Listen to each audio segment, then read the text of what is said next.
நாம் தமிழர் கட்சி ஆட்சியை பிடிக்குமா, சீமான் சிஎம் ஆவார், அதை பத்தி எனக்கு அக்கறையே இல்லை, அதை பத்தி எனக்கு கவலை இல்லை. ஆனால் நாம் தமிழர் கட்சிங்கிற ஒரு இயக்கம் தமிழ்நாட்டுக்கு அத்தியாவசியமான ஒரு சக்தி.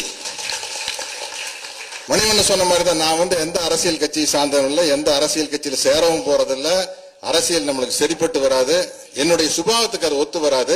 ஆனா இன்னைக்கு இந்த மீடியால சொல்ற எனக்கு நாம் தமிழர் கட்சி ஆட்சியை பிடிக்குமா, சீமான் சிஎம் ஆவார், அதை பத்தி எனக்கு அக்கறையே இல்லை, அதை பத்தி எனக்கு கவலை இல்லை. ஆனால் நாம் தமிழர் கட்சிங்கிற ஒரு இயக்கம் தமிழ்நாட்டுக்கு அத்தியாவசியமான ஒரு சக்தி. எந்த கட்சி வேணாலும் ஆட்சிக்கு விட்டு யாரு வேணாலும் சிஎம் இருக்கட்டும், அதை பத்தி கவலையே இல்லை. யாரு வேணாலும் ஆட்சிக்கு விட்டு அதை மாத்தி மாத்தி வந்துட்டு இருப்பாங்க. ஒரு தடவை இவங்க வருவாங்க, ஒரு தடவை அவங்க வருவாங்க, ஏதோ நடந்துகிட்டு இருக்கு. ஆனா இந்த சக்தி அத்தியாவசியமான சக்தி. நாம் தமிழர் கட்சி ஒரு சக்தி வாய்ந்த அமைப்பா இருக்கிறது. சீமானுக்கும் எங்களுக்கும் நல்லதுன்னு சொல்ல, தமிழர்களுக்கு நல்லது. அதை தமிழர்கள் புரிஞ்சுக்கிட்டீங்கன்னா போதும், அவ்வளவுதான்.